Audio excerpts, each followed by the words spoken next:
안녕하십니까. 사회복지사 1급 시험 대비 기출문제 풀이 들어가겠습니다. 이번 시간에는 2017년도 제15회차 사회복지조사론의 기출문제입니다. 사회복지조사론의 기출문제도 25문제가 있고 여기에서 여러분들이 좀 생각해야 될 문제가 한 4-5문제 정도 출제가 되었습니다. 평상시에 그러니까 이 전년도에 보면 한 7-8문제는 좀 어려운 문제가 있는데 이번 시험만큼은 한 4-5문제가 보입니다. 그만큼 좀 더 쉽게 출제가 됐다라고 말씀드릴 수 있고요. 문제 지문도 좀 짧은 형태의 문제들이 좀 잘 보입니다. 눈에 많이 띄고요. 그 다음에 조사 방법론에서 개념적인 부분들을 좀 알면 여러분들이 문제를 풀 수 있는 그러한 것들이 많이 보인다는 것을 염두에 볼 때 앞으로의 학습 방법도 사회복지조사론에서 나오는 여러 가지 개념들 그런 것들을 잘 이해해서 사례로 적용하는 것이 중요할 것 같습니다. 사례 문제도 많이 있기 때문입니다. 인간행동과 사회환경처럼 중요한 문제, 좀 어려운 문제 이런 것들은 제가 체킹해 드릴 테니까 같이 체킹해 주시기 바랍니다. 이번 시간에는 26번에서 38번 문제까지 13문제입니다. 자, 이거는 어렵지 않습니다. 다음 조사에 해당되는 표집 방법을 골라라 라고 했는데요. 체계 표집, 단순 무작위 표집, 층화 표집, 할당 표집, 다단계 집락 표집이 있습니다. 이 다단계 집락 표집은 집락 표집의 하나라고 보시면 됩니다. 산업인력공단은 2015년 사회복지사 1급 국가시험 합격자 명단에서 수험번호가 가장 앞쪽인 10명 중 무작위라고 했으니까 확률 표집 중에 하나죠. 무작위로 뽑으면 확률 표집 중에 하나입니다. 자, 그러면 할당 표집은 빠져야 됩니다. 자, 첫 번째 요소를 추출했다. 첫 번째 요소는 무작위로 뽑는 거 눈치챘고요. 그 다음에 그 첫 번째 요소로부터 매 10번째 요소, 이걸 우리가 K번째라고 많이 배웠죠. K번째 요소를 추출하여 합격자들의 특성을 파악했다면 이것이 바로 체계적 표집이라고 말하는 것입니다. 그러니까 K가 10이 되는 거죠. 그래서 10명 중 무작위로 첫 번째 요소를 뽑았다. 2를 뽑았다고 합시다. 그러면 10번째 12번 가고 10번째 22번 갔겠죠. 10번째 32번 간다. 쭉쭉쭉쭉 가면은 이제 표집이 되는 겁니다. 이게 바로 체계적 표집, 계통 표집, 계층 표집이라고 합니다. 답은 1번입니다. 이렇게 개념을 알면 사례 문제를 금방 풀 수 있다는 거예요. 그래서 개념 정리를 잘 해 놓으셔야 되는 거예요. 자, 그 다음에 27번도 그런 문제입니다. A시설 어린이들의 발달 상태를 조사하기 위해 체중계를 이용하여 몸무게를 측정해 봤습니다. 여기서부터 항상 2.5kg이 더 무겁게 측정되었습니다. 이 측정에 관해서 옳은 것은 이라고 했습니다. 자, 여러분 A시설 어린이들을 대상으로 해서 했어요. 근데 몸무게가 2.5kg이 더 무겁게 측정이 됐대요. 항상 2.5kg이니까 유사하게 나온 거죠. 유사함을 알 수 있습니다. 우리가 유사하는 정도를 신뢰도라고 합니다.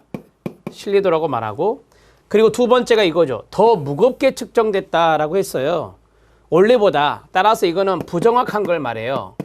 부정확한 것을 말해요. 그러면 이거는 타당도가, 정확성은 타당도니까 타당도는 낮다라고 말할 수 있겠죠. 그래서 신뢰도는 높지만 타당도는 낮다. 2번이 답이 되는 겁니다. 하실 수 있죠. 자, 그 다음에 28번 문제 들어갑니다. 28번 문제는 프로그램 평가 연구입니다. 프로그램 평가 연구에 관한 설명으로 옳지 않은 것은입니다. 우리가 이제 프로그램을 했어요. 그리고 나서 평가 연구를 해요. 자, 종속 변수는 프로그램이다. 여러분, 프로그램은 결과가 아니잖아요. 프로그램은 바로 독립 변수가 됩니다. 우리가 일명 처치라고 하는 건데 종속 변수 아니에요. 독립 변수예요. 그러면 종속 변수는 뭐냐? 평가 결과죠. 평가 결과가 바로 종속 변수가 되는 거예요. 평가 결과는 종속 변수가 되는 거다. 이렇게 보시면 되겠습니다. 자, 유사 실험 설계 사용해서 효과 측정할 수 있습니다. 프로그램 평가를 유사 실험 설계, 예를 들어서 단순 시계열 여러 번 측정해 가지고 사전과 사후를 비교해 볼 수 있는 거. 외생 변수에 대한 고려가 필요하다라고 했습니다. 네, 맞습니다. 프로그램 평가할 때 독립변수와 종속변수의 두 가지 모두에 영향을 주는 변수가 외생변수인데 그런 외생변수는 고려가 필요하다. 이게 무슨 말이냐면 외생변수 통제해야 할 필요가 있으면 통제해야 된다는 것이고요. 투입된 비용에 대한 효과를 평가할 수 있다. 이게 뭐예요? 효율성이잖아요. 네, 프로그램 평가일 때 효율성 평가할 수 있습니다. 네, 맞습니다. 자, 결과를 해석할 때 정치적인 관점이 개입될 수 있다라고 했어요. 우리가 정치적 관점 말이 좀 어려운데요. 이게 뭐냐면 프로그램에 대한 찬반입니다. 프로그램에 대한 찬성과 반대. 프로그램에 대한 찬성과 반대 분명히 있을 수 있거든요. 그래서 결과를 해석할 때 이러한 정치적 관점이 개입될 수 있다는 것입니다.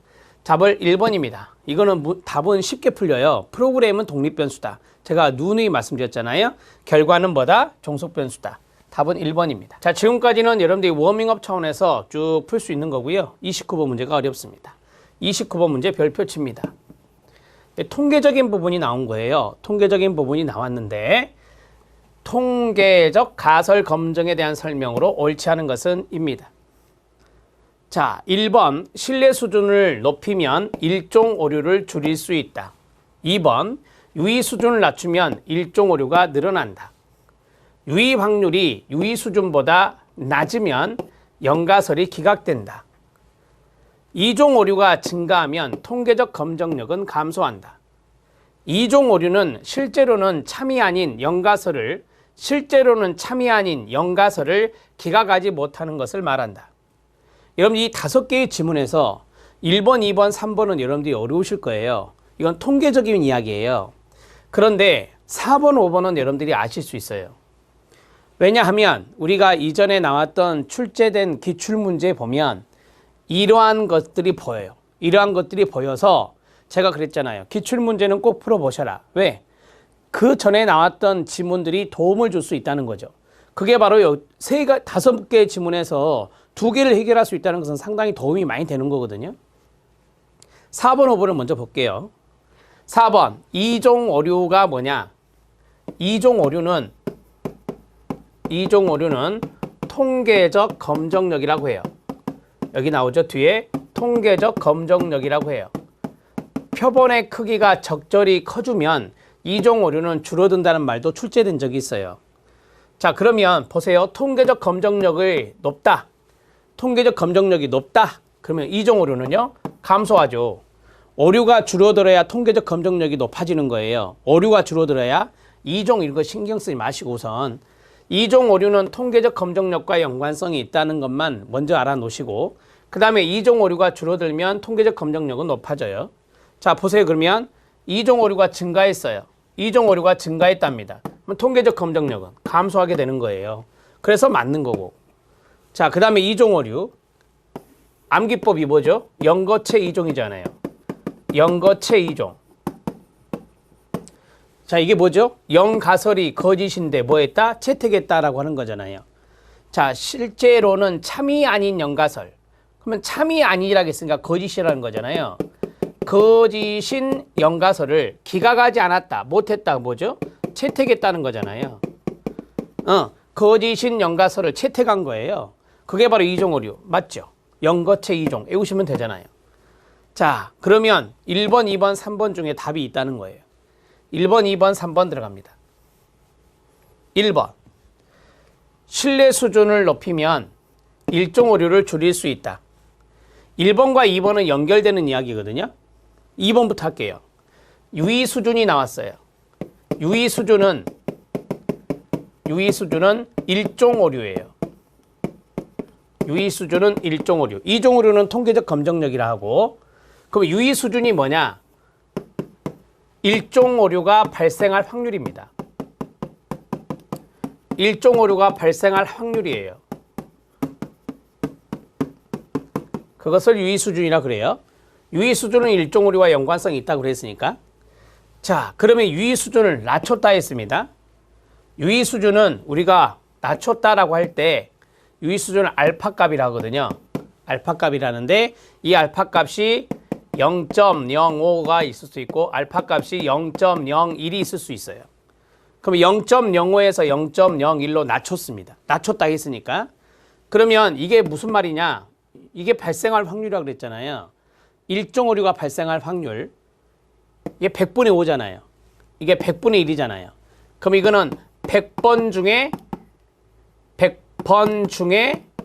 5번 발생할 확률. 이거는 뭐예요? 100번 중에 1번 발생할 확률이에요. 이게 이제 뭐냐? 0.05, 100분의 5고, 이거 0.01, 100분의 1이 된 거예요. 그래서 100번 중에 5번이 발생할 확률, 100번 중에 1번이 발생할 확률이다. 자, 그럼 보세요. 일종 오류가 봐봐요. 5번이 더 늘어나요? 1번이 늘어나요? 5번이 늘어난 거죠. 따라서 유의 수준을 0.05에서 0.01로 낮추면 일종 오류가 감소해요. 일종 오류가 감소한다 그래야 돼요. 이해되셨죠? 자, 그러면 1번으로 갈게요. 1번. 100번 중에 5번이 발생할 확률이다 그랬어요. 오류가 발생할 확률이잖아요. 그러면 맞출 수 있는 확률은 95번이네요. 그렇죠? 자, 맞출 수 있는 확률을 100번 중에 95번 맞출 수 확률을 뭐라 하죠? 신뢰 수준이라고 그래요. 따라서 100번 중에 95번이니까 이게 5번이니까 95번일 거 아니에요. 95% 신뢰 수준이라고 그래요. 여기는요. 100번 중에 1번이잖아요. 100번 중에 1번. 그러니까 99번을 맞출 수 있는 거죠. 100번 중에 1번 오류가 발생한다. 그러면 맞출 수 있는 확률은 99번인 거예요. 그래서 99%의 신뢰 수준이다. 이렇게 말하는 거예요. 자, 그러면 1번 집은 다시 봐요. 신뢰 수준을 높였어요. 신뢰 수준을 높였어요. 95에서 99로. 그러면 일종 오류가 줄어들 수 있나요? 네, 일종 오류 줄어들잖아요. 5번에서 3번으로. 네, 그래서 1번 집은 맞아요. 됐죠? 3번 집은 들어갑니다.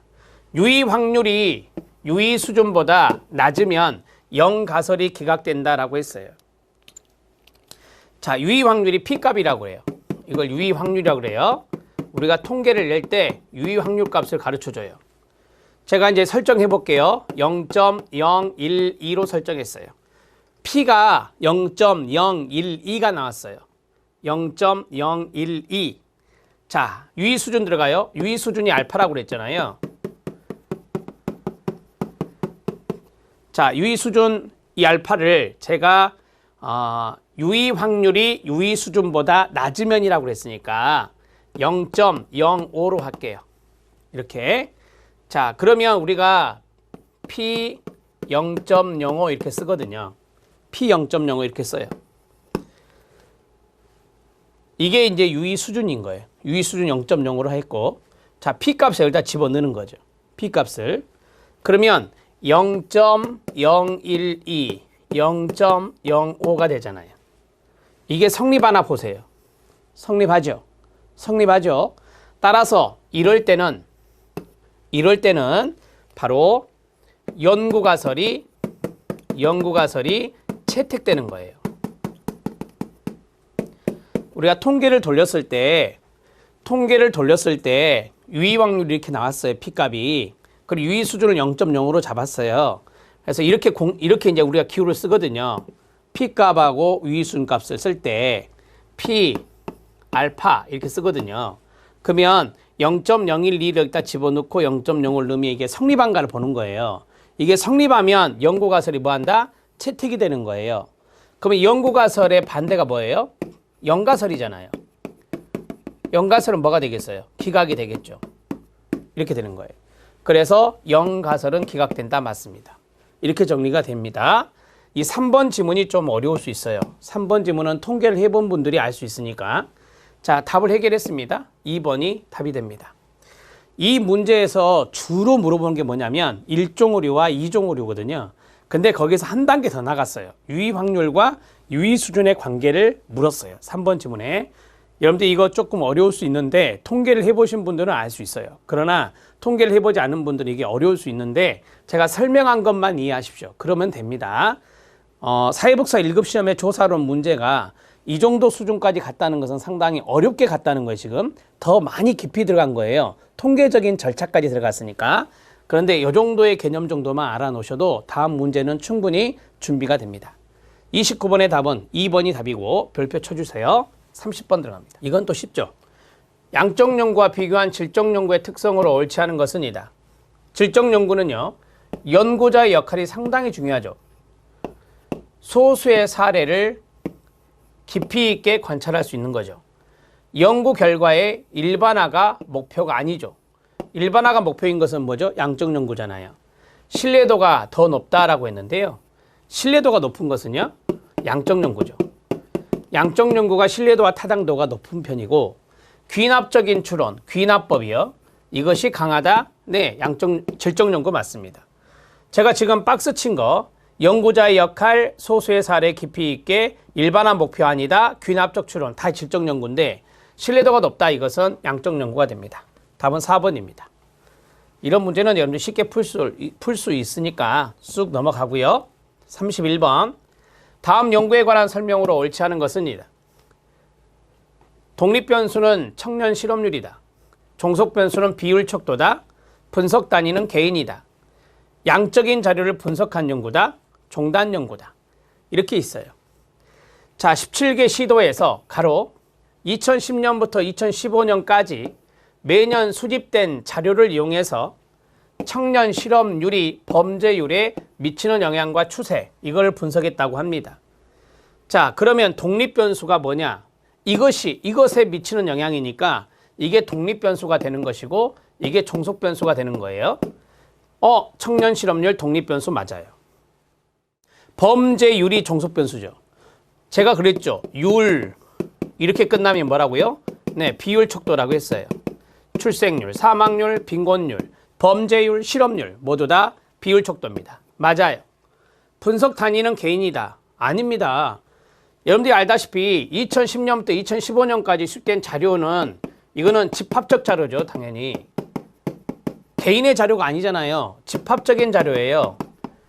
쉽게 말하면 17개 시도에서 6년 동안 수집한 자료예요. 그러니까 이거는 분석 단위가 개인이 아니라 집합적인 단위가 되는 거예요. 집합적인 단위가 된다. 이렇게 정리할 수 있고, 양적인 자료를 분석한다. 어디서 힌트 얻었어요? 율 하면 숫자가 나오죠. 비율이니까. 예, 양적인 자료 맞아요. 그리고 아까 제가 6년간이라고 했죠. 장기간에 걸쳐서 한 거잖아요. 그래서 종단 연구 맞아요. 이렇게 정리하면 됩니다. 답은 3번이에요. 31번 문제 이렇게 하나씩 분석하면서 풀어내셔야 됩니다. 32번 문제 들어갑니다. 32번 문제, 다음 연구에 관한 설명으로 옳지 않은 것은이다. 또 사례죠. 요가가 노인의 우울감에 미치는 영향을 조사하기 위해 우울감을 호소하는 노인 100명을 모집하였습니다. 이들 중에 50명을 무작위로 선정하였습니다. 제비뽑기나 이런 걸로 해서 이제 무작위로 난수표를 했든 간에 무작위로 선정해서 화요일에 요가 강좌 실시하고 이틀 후인 목요일에 100명을 대상으로 우울감 정도를 했다고 합니다. 자, 그러면 화요일에 요가 강좌를 실시했다. 처치한 거죠. 사전검사 없이 했어요. 이틀 후인 목요일에 100명을 대상으로 했어요. 그러니까 50명은 요가 강좌를 했어요. 나머지 50명은 안 한 거잖아요. 그래서 통제 집단이 있을 수 있네요. 그렇죠? 50명은 안 했으니까. 요가 강좌가 실험 자극이 된다. 맞아요. 실험 자극을 실험 처치라고 하고 프로그램이라고 하는 거예요. 맞아요. 자, 그 다음에 통제 집단이 존재하죠. 프로그램을 요가 강좌를 하지 않은 50명이요. 이게 이제 통제 집단이라고 말할 수 있어요. 요가 강좌에 참여한 50명과 참여하지 않은 50명의 동질성을 확보하는 것이 무엇보다 중요하겠죠. 근데 이렇게 두 집단으로 나눴을 때는 동질성 확보가 중요합니다. 유사 실험 설계에서 사전조사가 생략되었다. 여러분, 유사 실험 설계는 제가 누누이 말씀드렸잖아요. 유사 실험 설계는 뭘 안 하죠? 네, 무작위 할당을 안 해요. 무작위를 안 해요. 그냥 인위적으로 이렇게 나누는 거지. 근데 여기서 무작위란 말이 있단 말이에요. 그래서 이것은 유사 실험 설계가 아닌 거예요. 무작위로 했다 그랬으니까. 통제 집단 있다 그랬고요. 사전검사 안 했죠. 사후검사만 해서 이틀 후에 목요일 날 측정했으니까, 따라서 사후 비교 설계와 연관성이 있습니다. 그렇죠? 통제집단 사후 비교 설계와 연관성이 있어요. 그래서 4번 탈락입니다. 내적 타당도 저해 요인이 존재한다. 내적 타당도 저해 요인이 존재한다. 내적 타당도 저해 요인들은 엄청나게 많이 있죠.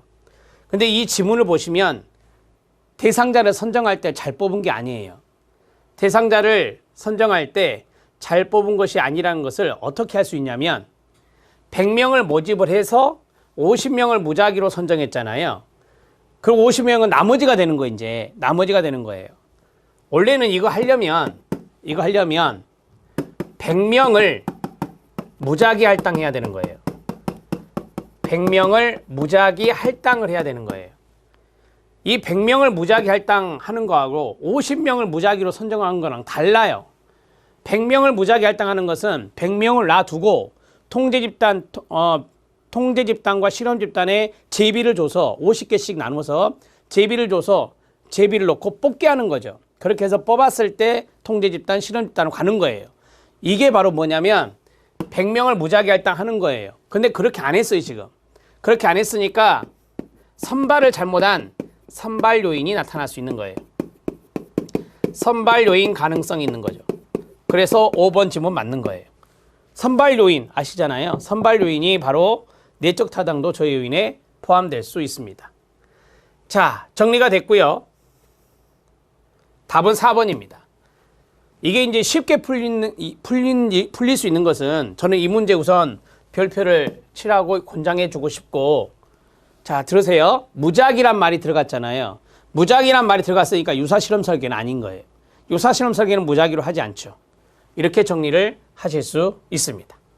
자, 32번의 답을 4번으로 처리하시기 바랍니다. 33번 문제 들어갑니다. 33번 문제는 어렵지 않습니다.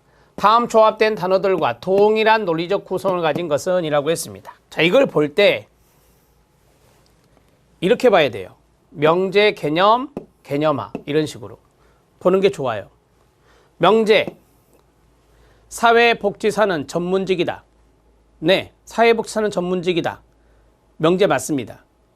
거기에 사회복지사라는 개념과 뭐가 있죠? 전문직의 개념이 있습니다. 개념이 있어요.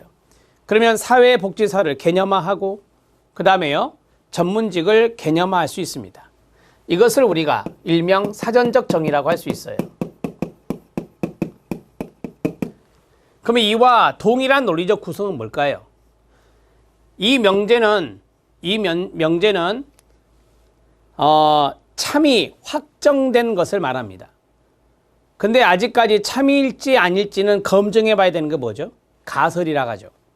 여기 쫙 보니까 가설이란 말이 들어가 있어요. 그러면은 가설이 먼저예요.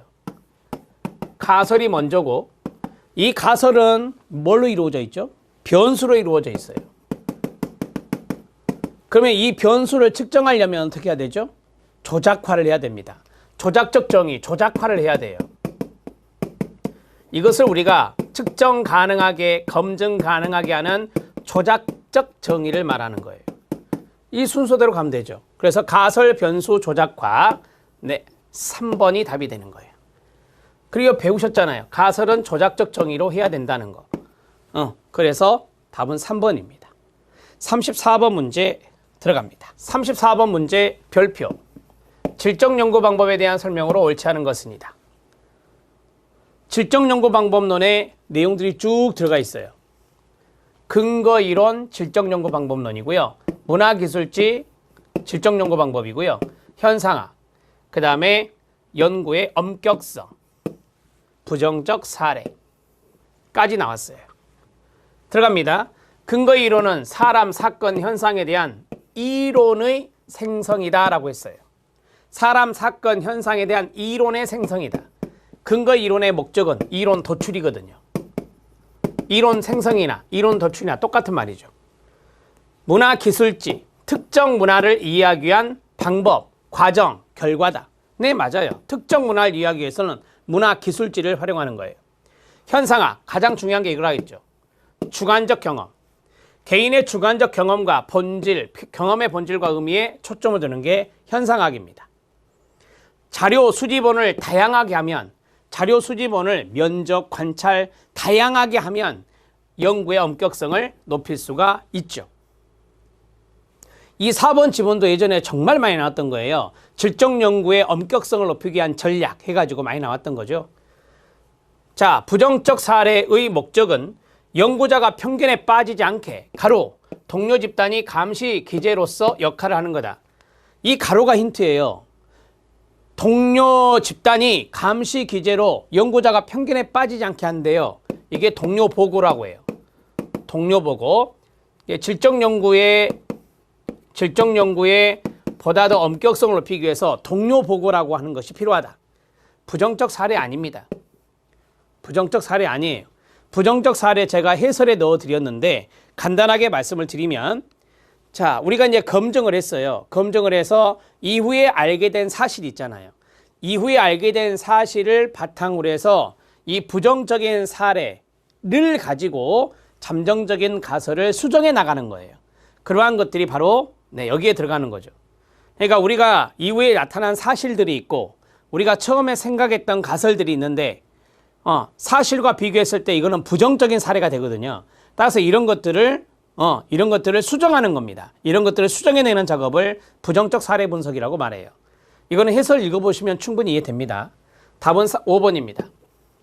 34번 문제는 좋은 문제예요. 질적 연구 방법론의 이 전체적인 것들을 쭉 이야기하고 있는 거죠. 35번 문제 들어갑니다. 35번 문제는 쉬워요. 실험 설계 시 고려해야 될 타당도 저해 요인 중 특성이 같은 요인끼리 묶인 거. 역사 요인, 내적 타당도 저해 요인. 성숙 요인, 내적 타당도 저해 요인.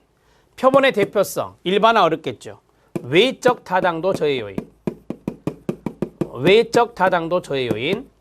중도 탈락. 중도 탈락을 우리가 상실이라고 하잖아요. 중간에 나가버리는 것. 이것을 우리가 상실 요인이라고 하죠. 이것도 마찬가지 내적 타당도 저해 요인입니다. 자, 그러면 같은 것끼리 묶었어요. 기억, 니은, 리을입니다. 기억, 니은, 리을. 4번이 답이 됩니다. 35번 문제 해결했고요. 36번 문제 들어갑니다. 서베이입니다. 욕구조사 중에 하나. 서베이 조사에 관한 설명으로 옳지 않은 것은입니다. 면접조사는 우편조사에 비해 면접조사는이 주어니까 비언어적 행위 관찰이 가능하나요? 그렇습니다. 보니까요. 일반적으로 전화조사는 끊어요. 면접시간이 기나요? 아니죠. 짧습니다. 면접시간이라고 하지 않죠. 질문시간이라고 해야 되겠죠. 전화조사니까. 질문시간이 짧습니다. 길면 전화 끊어요. 질문의 순서는 끊어요. 응답률에 영향을 줄 수 있습니다. 그래서 우리가 질문할 때는 쉬운 것부터 질문해라, 일반적인 것부터 질문해라 이런 거죠. 응답률 높이기 위해서입니다. 맞습니다. 폐쇄형 질문. 폐쇄형 질문의 응답 범주는 상호 배타적이어야 되죠. 당연한 거죠. 이게 한 문항에 두 개가 섞여 있으면 안 돼요. 상호 배타적이어야 돼요. 면접조사는 전화조사에 비해 비용이 높을 수 있죠. 무응답률 낮은 편이다. 무응답률 낮은 편이다를 쉽게 말해봐요. 응답률 높다. 전화조사보다 면접조사가 응답률이 높아요. 직접 찾아가는 거니까. 그래서 비용은 높을 수 있어요. 면접조사는 사전 조사원들을 다 보내서 식대비, 그 다음에 질문지 했을 때 하나당 얼마 주고, 그 다음에 교통비 주고. 그러니까 비용이 많이 드는 거예요. 그렇지만 응답률이 높죠. 답을 해결했습니다. 2번이 답입니다. 36번 문제 답 해결했고요. 37번 문제 들어갑니다. 수월하죠? 37번도 어려운 문제가 아니에요. 자, 37번 문제 들어갑니다. 다음에서 사용한 타당도는입니다. 이것도 어려운 문제는 아닙니다. 사례 문제인데 내용 타당도, 동시 타당도, 예측 타당도, 요인 타당도, 판별 타당도가 나왔습니다. 새로 개발된 주관적 행복감 측정 도구. 아직까지는 새로 개발됐으니까 타당도를 모르겠죠. 이것을 사용하여 측정한 결과와 중요한 이야기가 여기서부터죠. 이미 검증되고 널리 사용되고 있는 주관적인 행복감 측정 도구의 결과를 비교하여 타당도를 확인한다. 자, 새로 개발한 게 이겁니다. 개발한 측정 도구가 이거예요. 자, 기존의 거, 공인된 거라고 하죠. 공인된 것과 비교할 수도 있고, 그 다음에 미래의 것과 비교할 수도 있다 그랬죠. 여기는 이미 검증되고 널리 사용되고 있는 이라고 했으니까 공인된 겁니다. 공인된 것과 비교한 거죠. 이것이 바로 동시적 타당도입니다. 이건 뭐예요? 예측 타당도입니다. 이렇게 시점으로 구분하시면 좋아요. 동시 타당도 2번이 답입니다. 38번 문제 들어가도록 하겠습니다. 자, 이번 시간의 마지막 38번 문제, 확률 표집에 대한 문제입니다. 별표. 확률 표집에 관한 설명으로 옳지 않은 것은이다. 모 집단으로부터 표본으로 추출될 확률을 알 수 있다. 그래서 우리가 이것을 확률 표집이라 하죠. 로또 45개의 볼에서 1번이 뽑힐 확률 45분의 1, 45번이 뽑힐 확률 45분의 1입니다. 따라서 표본으로 추출될 확률을 알 수 있고 모두 동일하죠. 하나 더 가르쳐 드렸고요. 무작위 방법이 기본 전제다. 맞죠? 인위적으로 뽑으면 비확률, 무작위로 뽑으면 확률. 비례, 층화 이거 필요 없고요. 이게 중요한 거예요. 층화가 중요한 거죠. 층화 표집은 확률 표집에 들어가죠. 층화 표집은 비례 표집도 있고 비례 층화도 있고 비비례 층화도 있잖아요. 비례 신경 쓰지 말고 층화 표집 자체가 확률 표집이에요. 맞습니다. 이거 진짜 많이 나오잖아요. 이 두 개. 이 기출문제 지문 보면 정말 매년 한 번씩 있는 것 같아요. 신뢰 수준이 높을수록 표본 오차는 증가한다 했습니다. 증가합니다. 탈락이고요. 표본의 수가 많아질수록 표본 오차는 당연히 감소하겠죠. 10,000명에서 1,000명 뽑을 때하고 10,000명에서 9,000명 뽑을 때 9,000명 뽑을 때 표본 오차가 더 적겠죠. 표본 오차는 감소한다. 맞고요. 답은 4번이에요. 제가 이 문제에 별표 친 이유는 이 4번 지문 때문이에요. 4번 지문이 정말 잘 나오거든요. 신뢰 수준. 이거 맞출 확률이라고 그랬잖아요.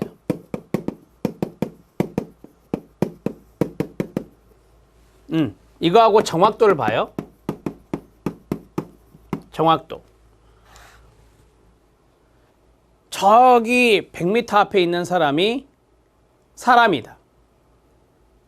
저기 100m 있는 사람이 할머니다. 어떤 게 맞출 확률이 높아요? 사람이다죠. 맞출 확률이 높으면 사람이다 하고 할머니다 하고 어떤 게 더 정확해요? 할머니다가 정확한 거죠. 정확도는. 맞출 확률이 높더라도 정확도는 떨어진다는 거예요. 저기 100m 있는 사람이 사람이다 이것만 놓고 보면 그것은 맞출 확률은 높아. 하지만 정확도는 떨어져 이거예요. 그러면 정확도가 떨어진다? 정확도가 떨어진다는 것은 오차가 크다는 거죠. 정확도가 낮다는 것은 오차가 크니까 낮은 거예요. 그러면 결론적으로 신뢰 수준이 높으면 오차가 커지는 거예요. 그래서 신뢰 수준이 높을수록 표본 오차는 감소한다가 아니라 증가한다로 해야 된다 이 말이죠. 이렇게 정리하시면 돼요.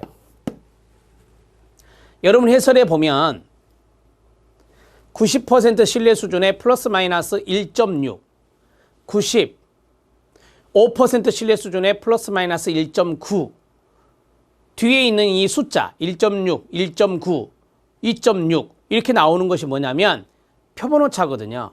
따라서 신뢰 수준이 높으면 높을수록 그 표본 오차는 커지는 거예요. 해설에는 그렇게 넣어드렸어요. 하지만 제가 이제 막 말씀드린 걸 풀어도 좋아요. 맞출 확률 신뢰 수준 이게 높으면 정확도는 떨어진다. 그러면 오차는 커진다는 거 정리하시면 돼요. 4번이 답입니다. 38번 문제까지 해결해 드렸습니다. 여러분들이 쉽게 풀 수 있는 문제가 상당수 보여요. 그만큼 이번에 조사 방법론이 어렵지는 않았다라고 생각이 됩니다. 우리가 이제 난이도 조절이라고 하잖아요. 25문제에서 너다섯 문제는 어려운 거 낼 수 있어요. 하지만 나머지 문제는 여러분들이 공부를 어느 정도 했다면 충분히 풀 수 있는 문제들 그걸로 구성해 주는 게 난이도 조절입니다. 나머지 12문제 다음 시간에 보겠습니다. 수고하셨습니다.